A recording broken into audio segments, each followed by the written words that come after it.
Welcome to SV news. ముందుగా headlines చూద్దాం. Russia చమురు కొనుగోళ్లపై ఆంక్షల సడలింపు, అమెరికా మంత్రి కీలక వ్యాఖ్యలు.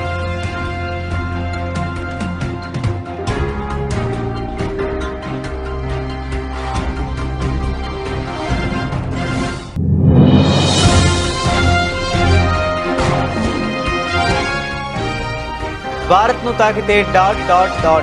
పాక్కు రాజ్నాథ్ సింగ్ స్ట్రాంగ్ వార్నింగ్, భారత సైనిక శక్తి మరింత పెరుగుతుందని వ్యాఖ్య.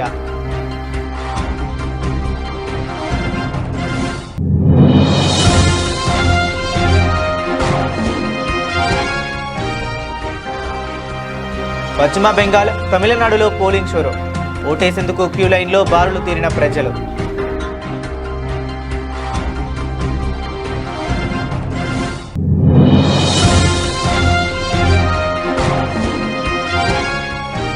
దేశంలో గ్యాస్, ఇంధన సరఫరాపై కేంద్రం కీలక ప్రకటన, డొమెస్టిక్ ఎల్పీజీ సరఫరా సాధారణంగా ఉందని వెల్లడి.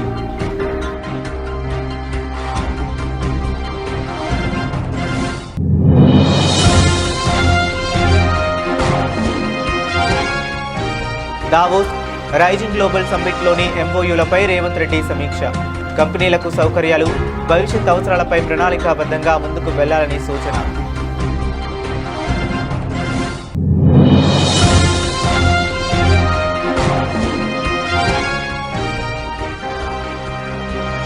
హిందూ దేవులను అవమానిస్తే కేసులు వేస్తాం, భానుప్రకాష్ రెడ్డి హెచ్చరిక.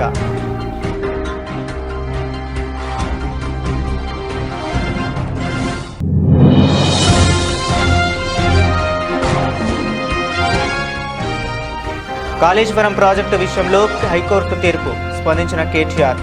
ఈ తీర్పు ద్వారా కాంగ్రెస్ కుట్రలు కూలిపోయాయన్న మాజీ మంత్రి.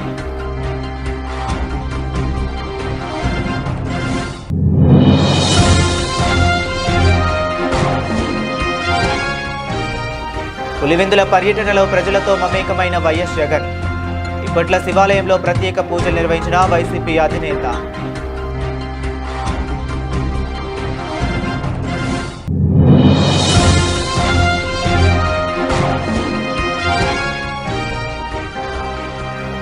కాళేశ్వరం ప్రాజెక్టు మొత్తంపై సిబిఐ దర్యాప్తు చేయాలని సీఎం లేఖ రాస్తే రెడ్డి స్పష్టం చేసిన బీజేపీ ఎంపీ రఘునందన్ రావు.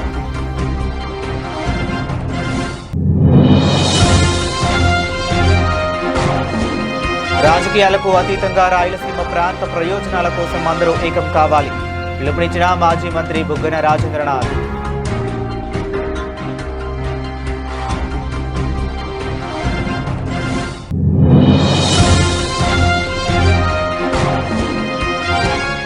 లక్నోపై రాజస్థాన్ ఘన విజయం, పాయింట్ల పట్టికలో 2వ స్థానానికి రాయల్స్. సొంత మైదానంలో 40 పరుగుల తేడాతో ఓడిపోయిన లక్నో.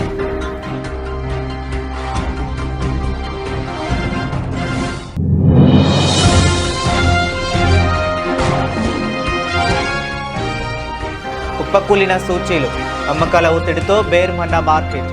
ఫార్మా, ఆయిల్, గ్యాస్ మినహా అన్ని రంగాల షేర్లు డల్.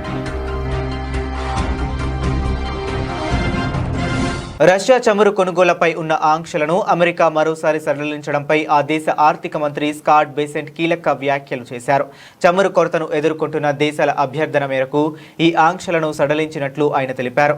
సముద్ర మార్గంలోని రష్యా చమురును వివిధ దేశాలు కొనుగోలు చేయడానికి అనుగుణంగా 4 రోజుల పాటు మినహాయింపును అమెరికా పొడిగించింది. ఇటీవల జరిగిన ప్రపంచ ఆర్థిక సమావేశాల సమయంలో ఈ సడలింపులపై తమకు అభ్యర్థనలు వచ్చాయని బెసెంట్ వెల్లడించారు. ఇంధన కొరతను ఎదుర్కొంటున్న 10కి పైగా దేశాలు అమెరికాను సంప్రదించి రష్యా చమురుపై ఆంక్షలను సడలించాలని కోరినట్లు వెల్లడించారు. ఈ కారణంగానే ఆంక్షల సడలింపును మరో 4 రోజుల పొడిగించినట్లు చెప్పారు. ఇరాన్తో దాదాపు 2 నెలలుగా యుద్ధం కొనసాగుతుంది. ఈ నేపథ్యంలో రష్యా నుంచే చమురు కొనుగోలు చేయడానికి భారత్ సహా అన్ని దేశాలకు అమెరికా అనుమతించింది. తొలుత ఈ మినహాయింపులు పొడిగించమని చెప్పిన అమెరికా ఆ తరువాత 4 రోజుల పాటు కొనుగోలుకు ఊరట కల్పించింది. It's just such an honor. I want to thank Secretary of Treasury Scott Bessent for joining us. Scott, you know, he's become a big star. He walks down the street and the people are screaming, Scott, Scott, can we have your autograph? I mean, what I did, I created a monster. He's a monster now. That's terrible, but he's doing a great job. along with Senator. Oh, look at Tommy. Pahalgam ఉగ్రదాడి జరిగి నేటికి సరిగ్గా ఏడాది.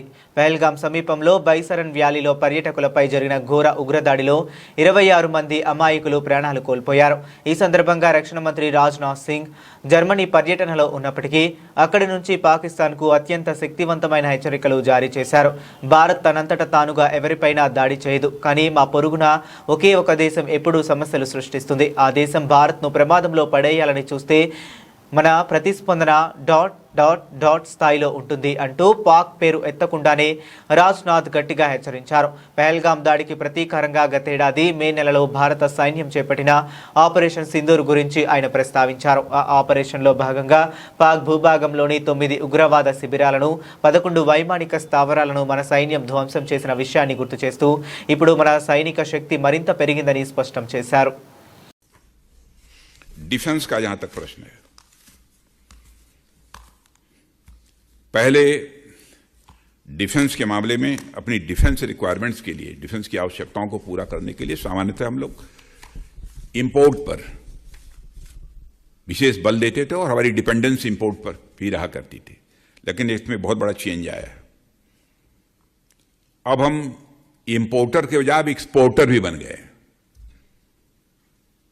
और आपको जानकर खुशी होगी कि इस बार अप्रॉक्सीमेटली 39,000 करोड़ का हम लोगों ने एक्सपोर्ट भी किया है.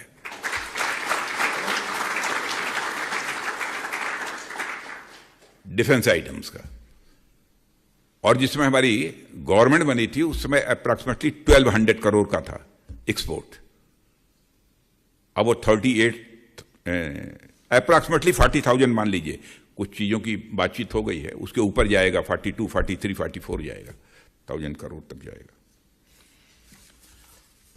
और ऑपरेशन सिंदूर में हमारी सेना ने क्या कमाल किया है वो तो बतलाने की जरूरत है नहीं.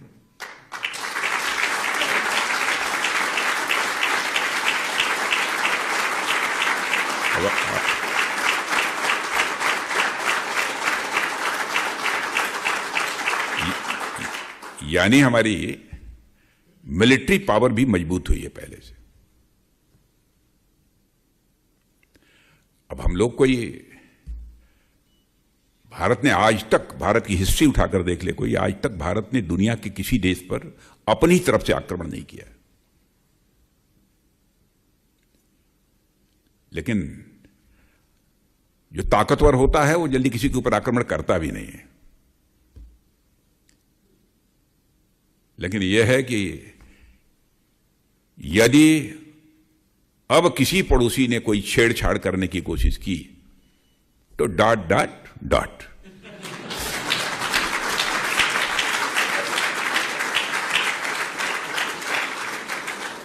और पड़ोसी तो ठीक ठाक है, एक ही गड़बड़ है जिसको आप लोग जानते हैं. अब तो बहुत सारी चीजें हम लोग बनाने लगे. इंडिजिनस हमारे यहाँ एयरक्राफ्ट कैरियर, सबमरीन जैसे कॉम्प्लेक्स प्लेटफॉर्म्स भी बनने लगे हैं और भारत की डिफेंस कैपेबिलिटी में भी काफी वृद्धि हुई है. मित्रों, आपको जानकर यह పశ్చిమ బెంగాల్, తమిళనాడు రాష్ట్రాల్లో అసెంబ్లీ ఎన్నికల పోలింగ్ ప్రారంభమైంది. ఇవాళ ఉదయం 7 గంటలకు 2 రాష్ట్రాల పోలింగ్ మొదలైంది. తమ ఓటు హక్కును వినియోగించుకునేందుకు ఇరు రాష్ట్రాల ప్రజలు పోలింగ్ కేంద్రాలకు పెద్ద ఎత్తున తరలివస్తున్నారు.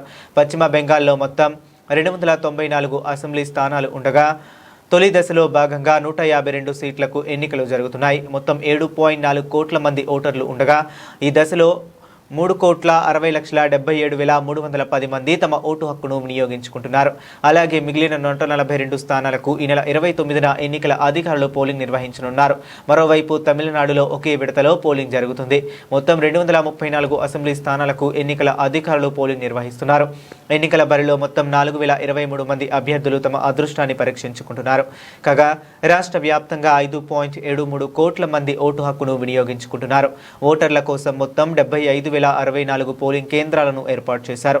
మరోవైపు 2 రాష్ట్రాల్లోనూ పోలీసులు పెద్ద ఎత్తున భద్రతా చర్యలు చేపట్టారు. ఎలాంటి అవాంఛనీయ సంఘటనలు జరగకుండా పటిష్ట బందోబస్తు ఏర్పాటు చేశారు. కాగా మే 4న 2 రాష్ట్రాల ఎన్నికల ఫలితాలు వెలువడనున్నాయి.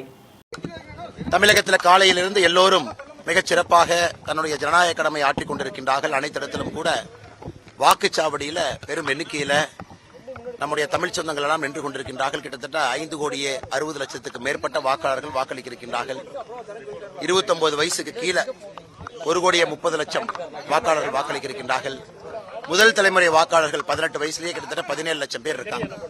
அதனால் நிச்சயமாக நம்முடைய ஜனநாயக கடமையை செய்யணும்.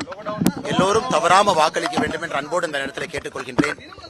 மத்தியான வெயில் அதிகமா இருந்தா கூட பெரியவங்க குடையோடு வாங்க. உங்களுக்கு எல்லா வசதிகளும் கூட வாக்குச்சாவடியில் ஏற்படுத்தி இருக்கிறாங்க. உட்கார்றதுக்கு சேர் இருக்கு, தண்ணி இருக்கு. அதனால யாரும் கூட தயவு செய்து வாக்களிக்காம வீட்டில் இருந்துக்காதீங்க. ஸோ நம்ம ஜனநாயக கடமையை செய்யணும். தமிழகத்தில் ஒரு நல்ல ஒரு மாற்றம் வரும் என்று முழுமையாக நான் நம்புகின்றேன். இன்னைக்கு வந்து கேன்வசிங் டே கிடையாது. அதனால நான் எல்லோருக்கும் அன்போடு கேட்டுக்கொள்வது, உங்களுடைய ஜனநாயக கடமையை மனசாட்சிப்படி சரியான முறையில் நீங்கள் வாக்களிக்க வேண்டும் என்று மற்றும் ஒரு முறை கேட்டுக்கொள்கிறேன். ஆனா இன்னைக்கு நான் பேப்பர்ல பார்த்த வரைக்கும் கிட்டத்தட்ட 84,000 காவல்துறை வந்து ஈடுபடுத்தி இருக்கிறாங்க. குறிப்பா தேர்தல் ரிலேட்டட் ஒர்க்கை பொறுத்த வரைக்கும் தமிழ்நாடு ஜென்ரலாகவே பீஸ்ஃபுல் ஸ்டேட் தான். ஒரே ஃபேஸில் நம்ம எலெக்ஷனை கண்டக்ட் பண்ணுறோம். மக்கள் எப்பொழுதுமே அமைதியாக வந்து ஓட்டு போட்டுட்டு போயிடுவாங்க. போல் வயலன்ஸ் நம்மகிட்ட பெருசாக இருக்காது. அதே நேரத்தில் கடந்த 2-3 நாட்களாக நிறைய அந்த கேஷு கரூரில் பார்த்தீங்கன்னா 1/2 கிராம் தங்கம், வெள்ளி, கோயம்புத்தூருக்குள்ள ஏகப்பட்ட பண டிஸ்ட்ரிபியூஷன், இதெல்லாம் வந்து போலிங் ப்ராசஸை டிஸ்டர்ப் பண்ணியிருக்கு. அதில் எந்த மாற்று கருத்தும் இல்லை, இது உண்மைதான். பட் அதுவும் இன்னைக்கு வாக்களிக்க வர்றவங்க இதையெல்லாம் தாண்டி மனசாட்சிப்படி சரியான முறையில் வாக்களிப்பாங்கன்னு முழுமையான நம்புறேன். நமக்கு நிறைய போன் பண்ணிருக்கிறது எல்லாமே, நிறைய மெசேஜ் போட்டிருக்கோம் எல்லாமே. சென்னையிலிருந்து குறிப்பா தென் தமிழகத்திற்கு செல்லக்கூடிய பேருந்து வசதிகள் ரொம்ப குறைவா இருக்கு. அந்த பேருந்து வந்து ரொம்ப குறைவா தான் இருக்கு. பிரைவேட் ஆபரேட்டர்ஸும் ரொம்ப குறைவா இருக்கு. அரசு பேருந்துகள் குறைவா இருக்கு. நேற்று இரவு சிங்காரல்லூர்ல இருந்து பார்த்தோம். இங்கிருந்து வெளியே செல்லக்கூடிய பேருந்துகளுடைய எண்ணிக்கையும் குறைவா இருக்கு. நிறைய பேர் கம்ப்ளைண்ட் பண்றாங்க. அதனால எப்பவுமே தேர்தல் ஆணையம் இன்னும் கொஞ்சம் தமிழ்நாட்டில் சிறப்பாக செய்திருக்கலாமோ அப்படிங்கிறது என்னுடைய ஒரு தனிப்பட்ட ஒரு கருத்து. अरे यही तो ताकत है। बीजेपी का कोई नेता का कोई ऊपर डिपेंड नहीं करता। बीजेपी का ताकत है, बीजेपी का बूथ कार्यकर्ता। नरेंद्र मोदी जी खुद बात किया, पश्चिम बंगाल की हर बूथ कार्यकर्ता का यही ताकत है। ये लोग बिना साठ देश के लिए और सनातन का रक्षा करने के लिए काम करता है। దేశంలో గ్యాస్ ఇంధన సరఫరాపై కేంద్ర కీలక ప్రకటన చేసింది. పశ్చిమాసియా సంక్షోభం వేళ దేశంలో గ్యాస్ ఇంధన సరఫరాపై పెట్రోలియం శాఖ జాయింట్ సెక్రటరీ సుజాత శర్మ కీలక ప్రకటన చేశారు. డొమెస్టిక్ ఎల్పీజీ సరఫరా సాధారణంగా ఉందని తెలిపారు. కమర్షియల్ గ్యాస్ సరఫరాను 70% పునరుద్ధరించామని సుజాత శర్మ స్పష్టం చేశారు. जैसा कि आप जानते हैं, वेस्ट एशिया क्राइसिस के चलते हमारा क्रूड, एलपीजी और नेचुरल गैस इंपोर्ट अफेक्ट हुआ है, परंतु भारत सरकार ने कई इफेक्टिव स्टेप्स लिए हैं ताकि एलपीजी का पीएनजी, पेट्रोल और डीजल की सप्लाई सुचारू रूप से की जा सके और कंज्यूमर्स को कम से कम परेशानी का सामना करना पड़े। इसके चलते मैं आपको ये बताना चाहूँगी कि डोमेस्टिक एलपीजी की सप्लाई नॉर्मल है और किसी भी डिस्ट्रीब्यूटर पर कोई ड्राई आउट रिपोर्टेड नहीं है। लगभग 94% सिलेंडर्स की डिलीवरी ऑथेंटिकेशन कोड के द्वारा की जा रही है। कल 45 लाख के करीब बुकिंग हुई, जिसके सापेक्ष लगभग 51 लाख डोमेस्टिक एलपीजी सिलेंडर्स की डिलीवरी की गई है। कमर्शियल एलपीजी जैसा आप जानते हैं सप्लाई अफेक्टेड है, परंतु भारत सरकार ने इसकी सप्लाई को 70% रिस्टोर किया है। इसके चलते अप्रैल के महीने में लगभग 1,31,000 टन, जो कि लगभग 69 लाख 19 किलो के सिलेंडर्स के बराबर है, की सेल की गई है। इसके अलावा कल के एक दिन में 8,199 टन कमर्शियल एलपीजी की सेल की गई है। 5 किलो के सिलेंडर्स 23 मार्च से लेकर अब तक लगभग 20 लाख से अधिक सिलेंडर्स की सेल की जा चुकी है। इसके अलावा कल लगभग 80,000 से अधिक 5 किलो के सिलेंडर्स की सेल की गई थी। इसके साथ साथ माइग्रेंट लेबर्स तक ये 5 किलो के सिलेंडर्स को आसानी से దావోస్ రైజింగ్ గ్లోబల్ సమ్మిట్ లో ఎంఓయూలు కుదుర్చుకున్న కంపెనీలకు భూసేకరణ పనులు త్వరగా పూర్తి చేయాలని తెలంగాణ ముఖ్యమంత్రి రేవంత్ రెడ్డి అధికారులను ఆదేశించారు. ఈ 2 సదస్సుల్లో జరిగిన ఎంఓయూలపై ఆయన సమీక్ష నిర్వహించారు. ఈ సందర్భంగా గ్రౌండ్ అయిన కంపెనీలు, పెండింగ్ అంశాలు, ఫ్యూచర్ సిటీ, ఇతర ప్రాంతాల్లో సంస్థలకు కేటాయించాల్సిన భూమి వివరాలను ముఖ్యమంత్రికి అధికారులు వివరించారు. ఈ సందర్భంగా ముఖ్యమంత్రి మాట్లాడుతూ పెట్టుబడులు పెట్టే కంపెనీలకు సౌకర్యాలు, భవిష్యత్ భవిష్యత్తు అవసరాలపై ప్రణాళికాబద్ధంగా ముందుకు వెళ్లాలని దిశానిర్దేశం చేశారు. ఎన్టీపీల ద్వారా శుద్ధి చేసిన నీటిని డేటా సెంటర్లు వినియోగించుకునేలా ప్రణాళికలు రూపొందించాలని సూచించారు. ప్రభుత్వంతో ఒప్పందం కుదుర్చుకున్న సంస్థలను 3 కేటగిరీలుగా విభజించి ప్రముఖ సంస్థలకు ప్రాధాన్యం ఇవ్వాలని ముఖ్యమంత్రి అన్నారు. ఆయా సంస్థలు రాష్ట్రంలో త్వరగా కార్యకలాపాలు ప్రారంభించేలా చూడాలని అన్నారు.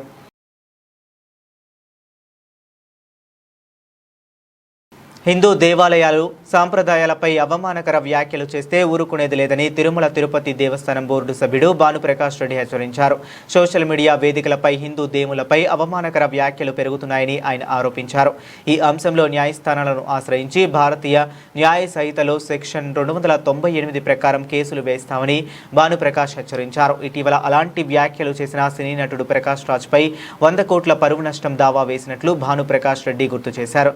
సోషల్ మీడియా ద్వారా హిందూ దేవతలపై విమర్శలు చేస్తున్న వారిపై చట్టపరమైన చర్యలు కొనసాగిస్తూనే ఉంటామని హెచ్చరించారు.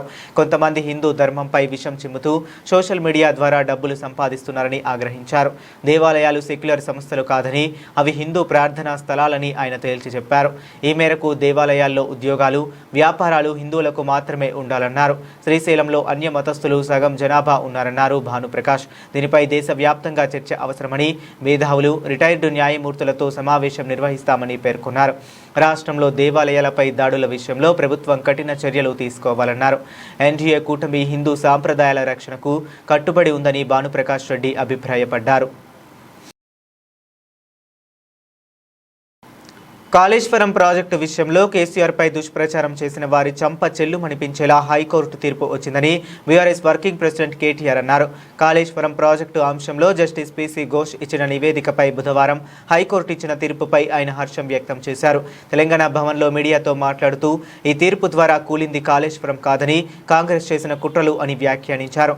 హైకోర్టు తీర్పుతో ఈరోజు గెలిచింది తెలంగాణ ప్రజలు, రైతులు, కాళేశ్వరం ప్రాజెక్టు నిర్మాణంలో కృషి చేసిన ఇంజనీర్లు అన్నారు. 3 ఏళ్లుగా కాంగ్రెస్ ప్రభుత్వం కాళేశ్వరంపై దుష్ప్రచారం చేస్తుందని ఆవేదన వ్యక్తం చేశారు. ఈరోజు తెలంగాణలో పారుతున్న ప్రతి నీటి బొట్టు కేసీఆర్ చేసిన కృషి వల్లే వచ్చిందని అన్నారు. తెలంగాణ భూమిపై గోదావరి పారినన్ని రోజులు కేసీఆర్ చరిత్రను ఎవరూ చెరపలేరని అన్నారు. ఒక తెలుగు నానుడి నిజమైంది అని నాకు మన రాష్ట్రం యొక్క అత్యున్నత న్యాయస్థానం తీర్పు చూసిన తర్వాత అనిపించింది. నిజం నిలకడ మీదే తేలుతుంది, నిజం కడప దాటే లోపల అబద్ధం అంగీలా చేసుకుని ప్రపంచమంతా తిరిగి వస్తుంది అనే సామెత ఏదైతే ఉందో, ఈరోజు ముఖ్యంగా ఈ కాళేశ్వరం విషయంలో కాంగ్రెస్ పార్టీ చేసిన ఘోరాతి ఘోరమైన గోబెల్స్ ని మించిపోయి చేసిన ప్రచారం ఏదైతే ఉన్నదో, ఇవాళ మన రాష్ట్ర అత్యున్నత న్యాయస్థానం ఇచ్చిన తీర్పుతో అది పటాపంచలైందని చెప్పి రాష్ట్రంలోని ప్రతి ఒక్కరు భావిస్తా ఉన్నారు. అబద్ధాలతో అద్భుతాల నిజానికి చాలా కాలం దాచలేరు. కాళేశ్వర మహత్యాన్ని కూడా కనిపించకుండా చేయలేరు. అది మళ్ళీ తేలిపోయింది. అబద్ధానికి ఆడంబరం ఎక్కువ కానీ ఆయుష్ తక్కువ. రాహుల్ గాంధీ గారిని తీసుకొచ్చి ఆ బరాజ్ మీద నిలబెట్టి అక్కడ ఉన్న ఒక పర్రెని చూపెట్టి ఇది మొత్తం కూలిపోయింది, కొట్టుకపోయింది అని చెప్పి ఏదైతే చిల్లర ప్రచారం చేశారో, ఇవాళ అది కొట్టుడు పోయింది. అంతిమ విజయం సత్యానిదే అని రుజువైంది. గోబెల్స్ ని మించి దుష్ప్రచారం చేసిన ధూర్తులు ఎవరైతే ఉన్నారో వారందరికీ ఇవాళ గుయ్యమనిపించే తీర్పు మన రాష్ట్ర అత్యున్నత న్యాయస్థానం ఇచ్చింది. ముందుగా రాష్ట్ర అత్యున్నత న్యాయస్థానానికి, హైకోర్టుకి మా పార్టీ పక్షాన, మా అందరి పక్షాన, తెలంగాణ రైతాంగం పక్షాన వారికి హృదయపూర్వకంగా నా ధన్యవాదాలు తెలియజేస్తా ఉన్నా. అట్లాగే మా న్యాయవాదుల బృందం ఏదైతే ఉందో, మా లీగల్ సెల్ ఎవరైతే ఈ రాష్ట్ర ప్రభుత్వం మీద నిర్విరామంగా పోరాటం చేస్తున్నారో, ఒక గ్రామ స్థాయి కార్యకర్త మీద పెట్టిన కేసు నుంచి మొదలు పెడితే మా రాష్ట్ర అధ్యక్షుడు తెలంగాణ తొలి ముఖ్యమంత్రి కేసీఆర్ గారి మీద పెట్టిన కేసుల దాకా ఒకటే రకమైన కమిట్మెంట్ తో పనిచేస్తున్న మా లీగల్ సెల్ కూడా, మా న్యాయవాదుల బృందానికి కూడా హృదయపూర్వకంగా వారికి కూడా అభినందనలు, ధన్యవాదాలు కూడా తెలియజేస్తా ఉన్నాను. వైఎస్ఆర్సీపీ అధినేత వైఎస్ జగన్మోహన్ రెడ్డి గారు పులివెందుల పార్టీ శ్రేణులు ఘన స్వాగతం పలికారు. ఈ సందర్భంగా గ్రామాల్లో పర్యటించిన ఆయన ప్రజల సమస్యలు, అభిప్రాయాలు స్వయంగా అడిగి తెలుసుకున్నారు. ఇప్పట్ల శివాలయంలో ప్రత్యేక పూజలు నిర్వహించిన వైఎస్ జగన్ అనంతరం ఇటీవల అనారోగ్యంతో మృతి చెందిన మాజీ సర్పంచ్ సుధాకర్ రెడ్డి కుటుంబాన్ని పరామర్శించి సానుభూతి తెలిపారు. ఇదిలా ఉండగా కడప పార్నపల్లి రహదారిపై రాజారెడ్డి కాలనీకి చెందిన ప్రజలు జగన్ను కలిసి తమ సమస్యలను వివరించారు. జాతీయ రహదారి నిర్మాణం కారణంగా తమ ఇళ్లను కోల్పోతున్నామని, సరైన పరిహారం అందడం లేదని నిర్వాసితులు ఆవేదన వ్యక్తం చేశారు. వారి సమస్యలను శ్రద్ధగా నిన్న వైఎస్ జగన్ న్యాయం జరిగేలా పోరాటం చేస్తామని హామీ ఇచ్చారు. ప్రజలకు అన్యాయం జరగనివ్వమని, వారి పక్షాన ఎప్పుడూ నిలబడతామని స్పష్టం చేశారు.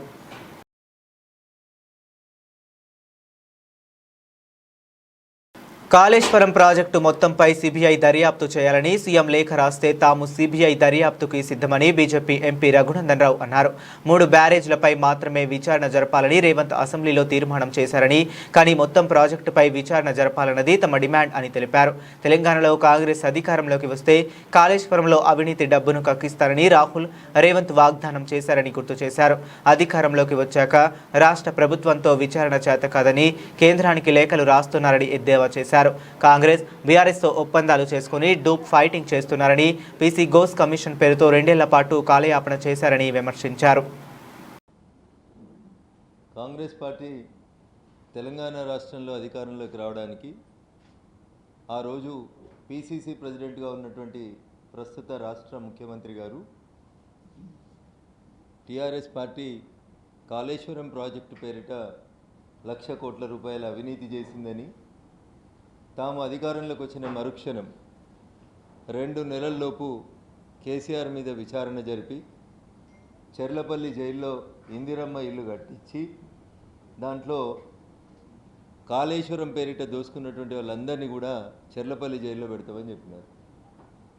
తన మాటల్ని తెలంగాణ సమాజం విశ్వసిస్తుందో లేదో అని భయపడి సాక్షాత్తు వాళ్ళ నాయకుడు, ప్రస్తుత leader of opposition Rahul Gandhi గారిని తీసుకొని మేడిగడ్డ దగ్గరికి వచ్చి తెలంగాణలో మేము అధికారంలోకి వస్తే చంద్రశేఖరరావు అతని కుటుంబం చేసినటువంటి అవినీతి 1,00,000 కోట్ల రూపాయల అవినీతి పైసలు కక్కిస్తామని, తెలంగాణ సమాజానికి మెరుగైనటువంటి పరిపాలన అందిస్తామని చెప్పి మాటిచ్చింది.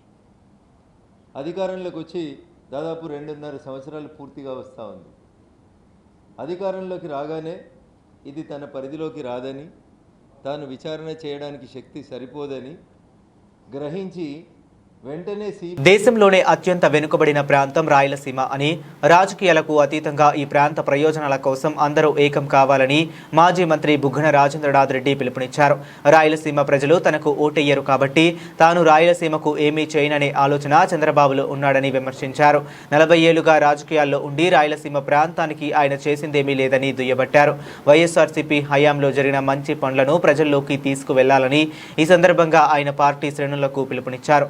రాయలసీమ సమస్యల గురించి పట్టించుకునే వాళ్లే కరువయ్యారని, చంద్రబాబు మోసాలపై ప్రతి ఒక్కరూ ఇంటింటికి వెళ్లి అవగాహన కల్పించాలని కోరారు. జగన్మోహన్ రెడ్డి గారు ఏం చేసినారు, ఇది గమనించుకొని మనకు ఖచ్చితంగా లోపల నుంచి నీళ్లు తోడుకుంటే తప్ప వీలు పడదు.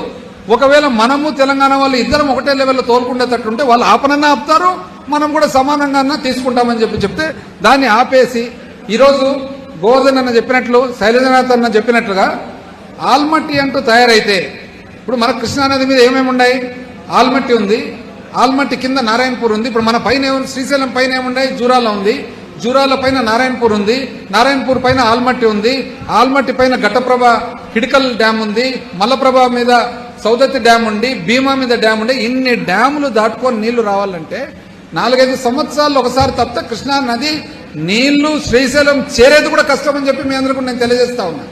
మళ్ళీ ఈ పరిస్థితుల్లో కూడా ఆయన ఇంకా కూడా పట్టి పట్టనట్లు, చూసన్నట్లు పోని మంచిదే.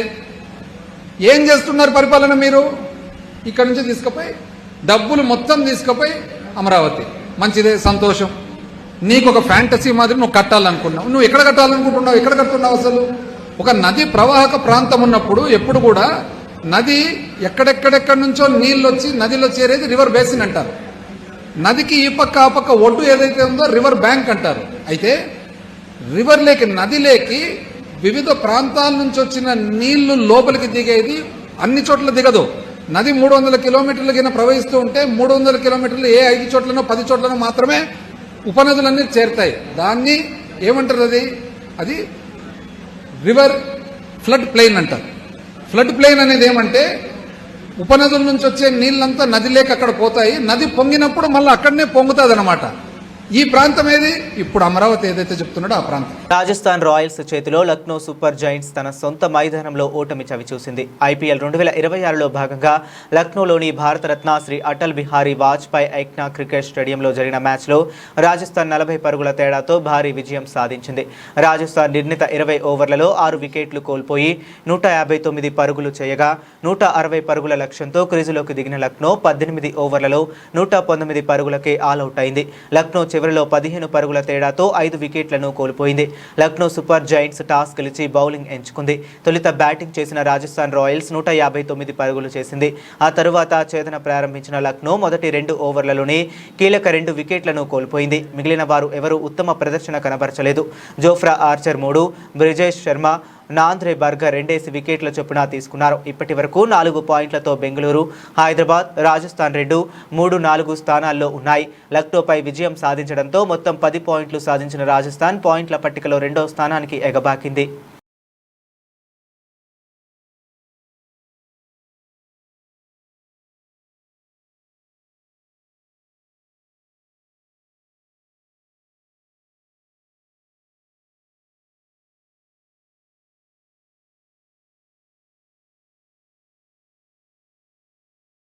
బలహీనమైన అంతర్జాతీయ సంకేతాలు, విదేశీ సంస్థాగత ఇన్వెస్టర్ల అమ్మకాల ఒత్తిడితో గురువారం ఉదయం భారత స్టాక్ మార్కెట్లు భారీ నష్టాలతో ప్రారంభమయ్యాయి. గత కొన్ని రోజుల ర్యాలీ తర్వాత ఇన్వెస్టర్లు లాభాల స్వీకరణను మొగ్గు చూపడంతో సూచీలు కుప్పకూలిపోయాయి. ఉదయం 9:25 సమయానికి సెన్సెక్స్ 671 పాయింట్లు నష్టపోయి 77,845 వద్ద ట్రేడ్ అవుతుండగా నిఫ్టీ 179 పాయింట్లు క్షీణించి 24,198 వద్ద కొనసాగుతుంది. మిడ్ క్యాప్, స్మాల్ క్యాప్ సూచీలు కూడా స్వల్ప నష్టాల్లో ఉన్నాయి. ఫార్మా, ఆయిల్ అండ్ గ్యాస్ రంగాలు మినహా మిగిలిన అన్ని రంగాల షేర్లు నష్టాల్లో ట్రేడ్ అవుతున్నాయి. ముఖ్యంగా ఆటో, కస్టమర్ డ్యూరబుల్స్ రంగాల షేర్లు 1% పైగా నష్టపోయాయి. ఏప్రిల్ 22న విదేశీ సంస్థాగత ఇన్వెస్టర్లు 2,078 కోట్ల విలువైన షేర్లను నికరంగా అమ్మగా దేశీయ సంస్థాగత ఇన్వెస్టర్లు సైతం 1,078 కోట్ల విలువైన ఈక్విటీలను విక్రయించారు. ఈ అమ్మకాల ఒత్తిడి మార్కెట్ల పతనానికి ప్రధాన కారణంగా నిలుస్తుంది.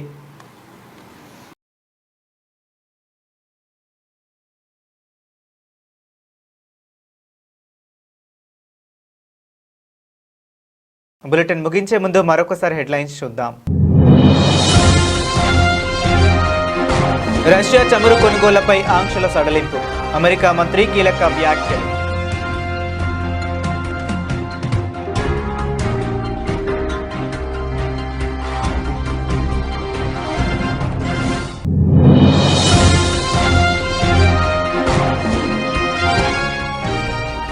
భారత్ను తాకితే ... పాక్కు రాజ్నాథ్ సింగ్ స్ట్రాంగ్ వార్నింగ్, భారత సైనిక శక్తి మరింత పెరుగుతుందని వ్యాఖ్య.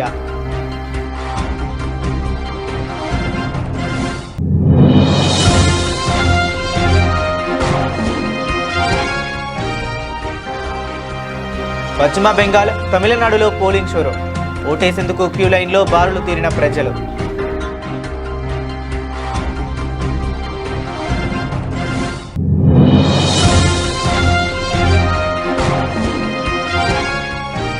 దేశంలో గ్యాస్, ఇంధన సరఫరాపై కేంద్రం కీలక ప్రకటన, డొమెస్టిక్ LPG సరఫరా సాధారణంగా ఉందని వెల్లడి.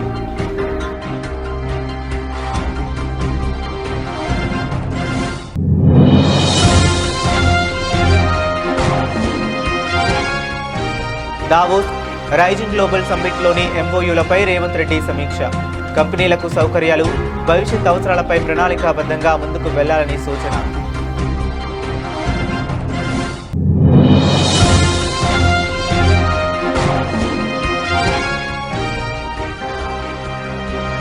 హిందూ దేవుళ్లను అవమానిస్తే కేసులు వేస్తాం, భానుప్రకాష్ రెడ్డి హెచ్చరిక.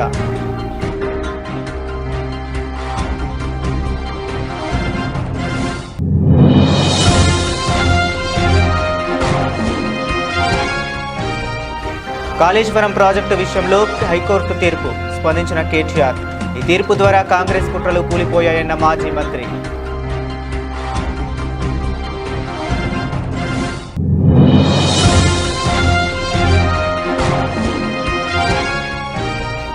పులివెందుల పర్యటనలో ప్రజలతో మమేకమైన వైఎస్ జగన్. ఇప్పట్ల శివాలయంలో ప్రత్యేక పూజలు నిర్వహించిన వైసీపీ అధినేత.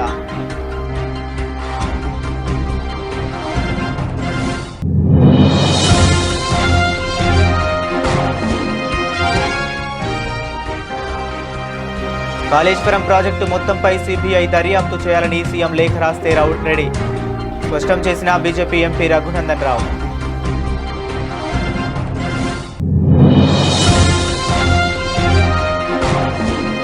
రాజకీయాలకు అతీతంగా రాయలసీమ ప్రాంత ప్రయోజనాల కోసం అందరూ ఏకం కావాలి పిలుపునిచ్చిన మాజీ మంత్రి బుగ్గన రాజేంద్రనాథ్.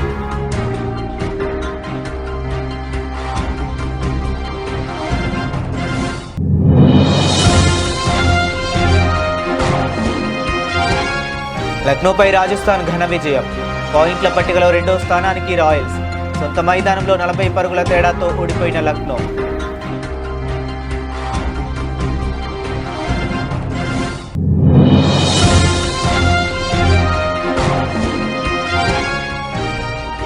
కుప్పకూలిన సూచీలు. అమ్మకాల ఒత్తిడితో బేర్మన్న మార్కెట్. ఫార్మా, ఆయిల్, గ్యాస్ మినహా అన్ని రంగాల షేర్లు డల్. ఇవి ఇప్పటి వరకు ఉన్న అప్డేట్స్. మరిన్ని అప్డేట్స్ కోసం కీప్ వాచింగ్.